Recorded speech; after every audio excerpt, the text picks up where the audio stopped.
27. A Remembrance of the Dark Years. Nightmares of the Morning, the Civilian Reserve, the Volunteers, Domestic Life in Wartime of German Prisoners, Cipher to Our Prisoners, Sir John French, Empress Eugenie, Miracle Town, Armour, Our Tragedy. I can never forget, and our descendants can never imagine, the strange effect upon the mind which was produced by seeing the whole European fabric drifting to the edge of the chasm with absolute uncertainty as to what would happen when it toppled over.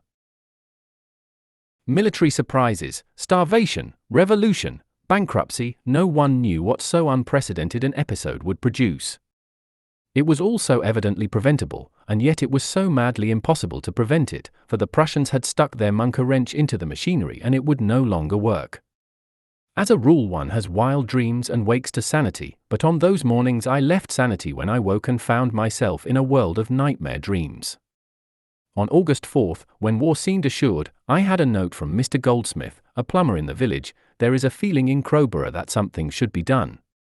This made me laugh at first, but presently I thought more seriously of it. After all, Crowborough was one of 1,000 villages, and we might be planning and acting for all. Therefore I had notices rapidly printed. I distributed them and put them at road corners, and the same evening, August 4th, we held a village meeting and started the Volunteers, a force which soon grew to 200,000 men. The old Volunteers had become extinct when the Territorials had been organized some 10 or 12 years before. But this new force which I conceived was to be a universal one, where every citizen, young and old, should be trained to arms, a great stockpot into which the nation could dip and draw its needs. We named ourselves the Civilian Reserve. No one, I reflected, could be the worse in such days for being able to drill and to shoot, or for being assembled in organized units. Government was too preoccupied to do anything, and we must show initiative for ourselves. After I had propounded my scheme, I signed the roll myself, and 120 men did the same. Those were the first men in the volunteer force. Next evening we assembled at the drill hall, found out who could drill us, chose our non-commissioned officers and set to work to form ourselves into an efficient company. Gillette, my American actor friend, had got stranded in England, and he was an interested spectator on this occasion. For the time being I took command. I had notified the War Office what we had done and asked for official sanction. We were careful not to stand in the way of recruiting and determined to admit none who could reasonably join up at once. When the plan began to work, I wrote a description of our methods to the Times. As a consequence, I received requests for our rules and methods from 1,200 towns and villages. My secretary and I worked all day getting these off, and in many cases the inquiries led to the formation of similar companies. For about a fortnight all went well. We drilled every day, though we had no weapons. At the end of that time there came a peremptory order from the War Office, all unauthorized bodies to be at once disbanded. Unquestioning and cheerful obedience is the first law in time of war. The company was on parade. I read out the telegram and then said, "Right turn. Dismiss." With this laconic order the Civilian Reserve dissolved forever. But it had a speedy and glorious resurrection. There was a central body in London with some remote connection with the old volunteer force.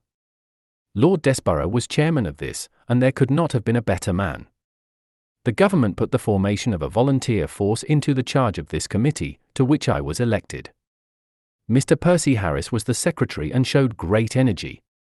I wrote to all the 1,200 applicants referring them to this new centre, and we, the Crowborough body, now became the Crowborough Company of the 6th Royal Sussex Volunteer Regiment. That we were the first company in the country was shown by the Volunteer Gazette when a prize was awarded for this distinction. Under its new shape Captain Street Quinton, who had been a soldier, became our leader, and Mr. Gresson and Mr. Druce, both of them famous cricketers, our lieutenants. Goldsmith was one of the sergeants, and I remained a full private for 4 years of war, and an extra half-year before we were demobilized. Our ranks fluctuated, for as the age limit of service gradually rose we passed many men into the regular army, but we filled up with new recruits, and we were always about 100 strong. Our drill and discipline were excellent, and when we received our rifles and bayonets we soon learned to use them, nor were our marching powers contemptible when one remembers that many of the men were in the 50s and even in the 60s. It was quite usual for us to march from Crowborough to Frant, with our rifles and equipment, to drill for a long hour in a heavy marshy field, and then to march back, singing all the way. It would be a good 14 miles, apart from the drill. I have very pleasant recollections of that long period of service. I learned to know my neighbors who stood in the same ranks, and I hope that they also learned to know me as they could not otherwise. We had frequent camps, field days, and inspections. On one occasion 8,000 of us were assembled, and I am bound to say that I have never seen a finer body of men, though they were rather of the police constable than of the purely military type. The spirit was excellent, and I am sure that if we had had our chance we should have done well in action. But it was hard to know how to get the chance save in case of invasion. We were the remaining pivots of national life, and could only be spared for short periods or chaos would follow. But a week or two in case of invasion was well within our powers, and such a chance would have been eagerly hailed. No doubt our presence enabled the government to strip the country of regular troops far more than they would have dared otherwise to do. Twice, as Repington's Memoirs show, there was a question of embodying us for active service, but in each case the emergency passed. I found the life of a private soldier a delightful one. To be led and not to lead was most restful, and so long as one's thoughts were bounded by the polishing of one's buttons and buckles, or the cleansing of one's rifle, one was quietly happy. In that long period I shared every phase of my companion's life. I have stood in the queue with my pannikin to get a welcome drink of beer, and I have slept in a bell tent on a summer night with a Sussex yokel blissfully snoring upon each of my shoulders. Sometimes amusing situations arose. I remember a new adjutant arriving and reviewing us. When he got opposite to me in his inspection, his eyes were caught by my South African medal. "You have seen service, my man," said he. "Yes, sir," I answered. He was a little cocky fellow who might well have been my son so far as age went. When he had passed down the line, he said to our CO, "St. Quintin, who is that big fellow on the right of the rear rank?" "That's Sherlock Holmes," said CO. "Good Lord," said the adjutant, "I hope he does not mind my manning him." "He just loves it," said Street Quintin, which showed that he knew me. The other big factor which covered the whole period of the war, and some time after it, was my writing the history of the European campaign, which I published volume by volume under the name of the British Campaign in France and Flanders. My information was particularly good, for I had organized a very extensive correspondence with the generals, who were by no means anxious for self-advertisement, but were, on the other hand, very keen that the deeds of their particular troops should have full justice done them. In this way I was able to be the first to describe in print the full battle line with all the divisions, and even brigades in their correct places from Mons onwards to the last fight before the armistice. When I think what a fuss was made in the old days when any correspondent got the account of a single colonial battle before his comrades, it is amazing to me that hardly a single paper ever commented, in reviewing these 6 successive volumes, upon the fact that I was really the only public source of supply of accurate and detailed information. I can only suppose that they could not believe it to be true. I had no help but only hindrance from the War Office, and everything I got was by means which were equally open to anyone else who took the trouble to organize them. Of course, I was bowdlerized and blue-penciled by censors, but still the fact remains that a dozen great battle lines were first charted by me. I have since read the official account so far as it has gone, and find little to change in my own, though the German and French records are now available to broaden the picture. For the moment war literature is out of fashion, and my war history, which reflects all the passion and pain of those hard days, has never come into its own. I would reckon it the greatest and most undeserved literary disappointment of my life if I did not know that the end is not yet and that it may mirror those great times to those who are to come. For the rest I had a great deal of literary propaganda work to do. Once it was the To Arms pamphlet written in conjunction with Mr. Smith, soon to become Lord Birkenhead. Once again it was an appeal for our ill-used prisoners. Sometimes Norway, sometimes South America, always the United States, needed treatment. As to my special missions, those I treat in separate chapters. There are many small but very important details of domestic life during the war which have never been properly described, and could indeed best be described by a woman, for they were usually an invasion of her department. Our descendants will never realize how we were all registered and docketed and rationed, so that the state could give the least to and take the most from each of us. One had food cards for practically everything, and the card only entitled you to get your meager portion if it was to be had. Often it wasn't. I have been at a great lunch with half the grandees of the land, and the Prime Minister to speak. The fare was Irish stew and rice pudding. What could man ask for more, but it will need another war to bring it round again. There was a pleasing uncertainty about all meals. There was always a sense of adventure and a wonder whether you would really get something. It all made for appetite. Then there were the darkened windows, the sharp knocking of the police if the blind emitted any light, the vexatious summons for very small offences, the pulling down of every blind on the railway trains. At night one never knew what evil bird was flying overhead or what foul egg would be dropped. Once, as we sat in the theatre at Eastbourne, the whir of a zeppelin was heard above us. Half the audience slipped out, the lights were put out, and the play was finished with candles on the stage. When I was lecturing in London the same thing happened, and I finished my lecture in the dark. Everyone found themselves doing strange things. I was not only a private in the volunteers, but I was a signaller and I was for a time number 1 of a machine gun. My wife started a home for Belgian refugees in Crowborough. My son was a soldier, first, last, and all the time. My daughter Mary gave herself up altogether to public work, making shells at Vickers and afterwards serving in a canteen. If I may quote a passage from my history, grotesque combinations resulted from the eagerness of all classes to lend a hand. An observer has described how a peer and a prize-fighter worked on the same bench at Woolwich, while titled ladies and young girls from cultured homes earned 16 shillings a week at Erith and boasted in the morning of the number of shell cases which they had turned and finished in their hours of night shift. Truly it had become a national war. Of all its memories none will be stranger than those of the peaceful middle-aged civilians who were seen eagerly reading books of elementary drill in order to prepare themselves to meet the most famous soldiers in Europe, or of the schoolgirls and matrons who donned blue blouses and by their united work surpassed the output of the great death factories of Essen. Every house had its vegetable garden and every poor man his allotment, that we might at the worst exist until we could win our peace. The want of sugar and the limitation of tea were the worst privations. My wife, greatly helped by a faithful servant, Jakeman, did wonders in saving food, and we always lived well within our legal rations. This did not save us once from a police raid, because some tea, sent us as a present from India, had arrived.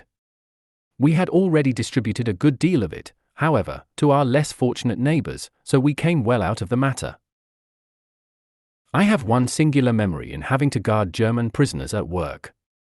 The volunteers had a turn at this work, and we spent the night at Lewes prison. In the early morning, dark and misty, we were mustered, and 5 prisoners handed over to each of us. Mine worked on a farm some 4 miles from the town, and thither I had to march them, walking behind them with my rifle on my shoulder. When I had reached the lonely country road, I thought I would get into human touch with these poor slouching wretches, who were still in their stained grey uniforms, and wearing their service caps with the bright red bands which formed a wonderful advertisement of the excellence of German dyes. I halted them, drew them up, and asked them their nationality. 3 were from Württemberg and 2 from Prussia. I asked the Württembergers how long they had been prisoners. They said, 14 months. Then, said I, you were taken by the Canadians at Ypres upon such and such a date. They were considerably astonished, since I was simply a second-line Tommy from their point of view. Of course, I had the details of the war very clearly in my mind, and I knew that our one big haul of Württembergers had been on that occasion. To this day they must wonder how I knew. I shall not forget that day, for I stood for 8 hours leaning on a rifle, amid drizzling rain, while in a little gap of the mist I watched those men loading carts with manure. I can answer for it that they were excellent workers, and they seemed civil, tractable fellows as well. It was in 1915 that I managed to establish a secret correspondence with the British prisoners at Magdeburg. It was not very difficult to do, and I dare say others managed it as well as I, but it had the effect of cheering them by a little authentic news, for at that time they were only permitted to see German newspapers. It came about in this way. A dear friend of my wife's, Miss Lily Loder Simmons, had a brother, Captain Willie Loder Simmons, of the Wiltshires, who had been wounded and taken in the stand of the 7th Brigade on the evening before Locato. He was an ingenious fellow and had written home a letter which passed the German censor because it seemed to consist in the description of a farm, but when read carefully it was clear that it was the conditions of himself and his comrades which he was discussing. It seemed to me that if a man used such an artifice he would be prepared for a similar one in a letter from home. I took one of my books, therefore, and beginning with the 3rd chapter, I guessed the censor would examine the first. I put little needle pricks under the various printed letters until I had spelled out all the news. I then sent the book and also a letter. In the letter I said that the book was, I feared, rather slow in the opening, but that from chapter 3 onwards he might find it more interesting. That was as plain as I dared to make it. Loder Simmons missed the allusion altogether, but by good luck he showed the letter to Captain the Honourable Rupert Keppel of the Guards, who had been taken at Landrecies. He smelled a rat, borrowed the book, and found my cipher. A message came back to his father, Lord Albemarle, to the effect that he hoped Conan Doyle would send some more books. This was sent on to me, and of course showed me that it was all right. From that time onwards every month or two I pricked off my bulletin, and a long job it was. Finally, I learned that the British papers were allowed for the prisoners, so that my budget was superfluous. However, for a year or two I think it was some solace to them, for I always made it as optimistic as truth would allow, or perhaps a little more so, just to get the average right. I had some dealings with General French, but only one interview with him. No one can help feeling a deep respect for the soldier who relieved Kimberley and headed off Cronje, or for the man who bore the first hard thrust of the German spear. My only interview with the general was at the Horse Guards, when he talked very clearly about the military position, though most of what he said as to the changes which modern tactics and heavy guns had caused was rather self-evident. Your problem always is how to pass the wire and the machine guns. There is no way round. What is the good of talking of invading Austria from the south? You will find the same wire and the same machine guns. We may as well face it in Flanders as anywhere else. This talk was shortly after Loos, when he had returned from the army and was at the head of home defense. If you want any point looked up for your history, mind you let me know and I will see that it is done.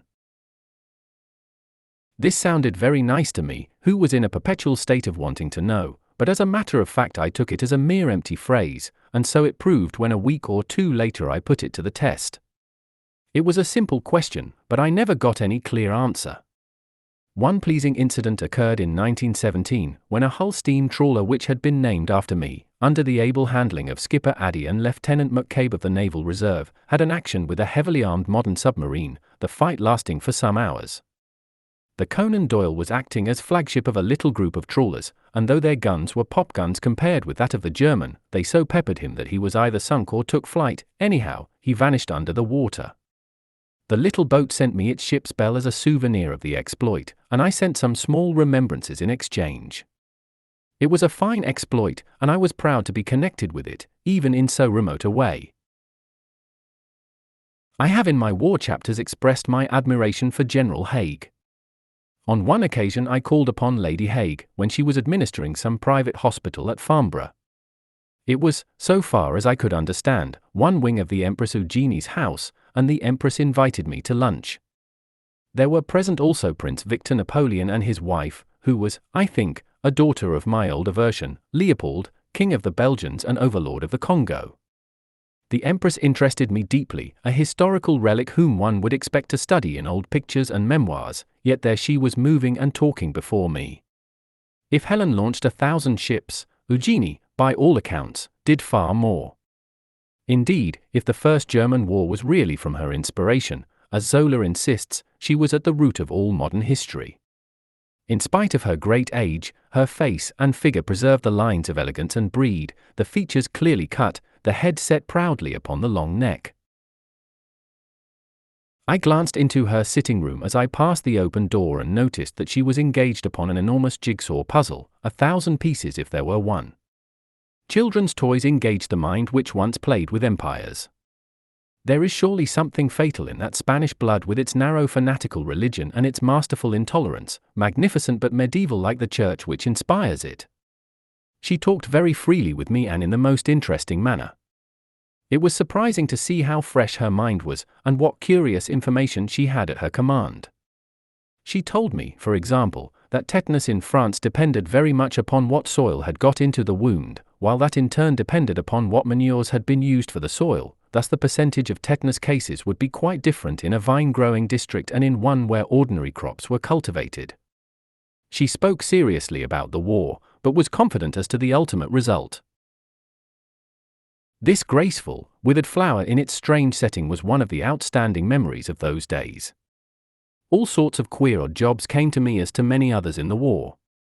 I was, of course, prepared always to do absolutely anything which was suggested, though the suggestions were sometimes not very reasonable. One must not argue, but simply put one's whole weight, for what it is worth, into the scrum. Once I was directed to go up to Scotland and write up the great new munition works at Gretna, as the public needed reassurance upon the point. Pearson, the younger brother of Lord Cowdray, had built them, and they certainly deserved the name of Miracle Town, which I gave them in my article. The great difficulty always was to give our own people what they wanted and yet not to give the Germans that which they wanted also. Winston Churchill's remarkable Memoirs, the best, in my opinion, of all the war books, have shown how heavily this pressed in high quarters. His volume is certainly a wonderful vindication of his term of office, and it was a loss to the country when he left it. Churchill was very open to ideas and sympathetic to those who were trying for some ideal. I had pondered much over armor for the troops, and he commented on it in an inspiring letter, in which he said that the bulletproof man and the torpedo-proof ship were our two great objects. I worked a good deal upon the question of shields, and wrote several articles about it in other Times and other papers, but the forces against us were strong. When I saw Mr. Montague on the subject at the Ministry of Munitions, he said, "Sir Arthur, there is no use your arguing here, for there is no one in the building who does not know that you are right. The whole difficulty lies in making the soldiers accept your views. One has, of course, to be reasonable on the point, and to admit that there is a limit to what a man can carry, and that greater weight means slower movement, and therefore longer exposure. That is fully granted. But when the helmet in actual practice was found so useful, why should it not be supplemented by steel shoulder guards, since the helmet might actually guide the bullets down onto the shoulders? And why not a plastron over the heart? The vital points in a man's anatomy are not really so numerous. If many a life was saved by a buckle or a cigarette case, why should such protection not be systematized? And why in trench warfare should not strong breastplates be kept for the temporary use of any troops in the front line? I experimented with my own service rifle upon steel plates, and I was surprised to find how easy it was at 20 paces to turn a bullet. I am convinced that very many lives would have been saved had my views been adopted, and that the men in the hour of danger would have been only too glad to carry that part of their equipment. The tank, however, was a device which carried the armor and the men also, so that it was an extension of these ideas. We can never be grateful enough to the men who thought out the tank, for I have no doubt at all that this product of British brains and British labor won the war, which would otherwise have ended in a peace of mutual exhaustion. Churchill, Danecourt, Tritton, Swinton, and Bertie Stern, these were in sober fact, divide the credit as you may, the men who played a very essential part in bringing down the giant. Our household suffered terribly in the war. The first to fall was my wife's brother Malcolm Lecky, of the Army Medical Service, whose gallantry was so conspicuous that he was awarded a posthumous DSO. While he was actually dying himself, with shrapnel in his chest, he had the wounded to his bedside and bandaged them. Then came the turn of Miss Loda Simmons, who lived with us and was a beloved member of the family. 3 of her brothers were killed and the 4th wounded.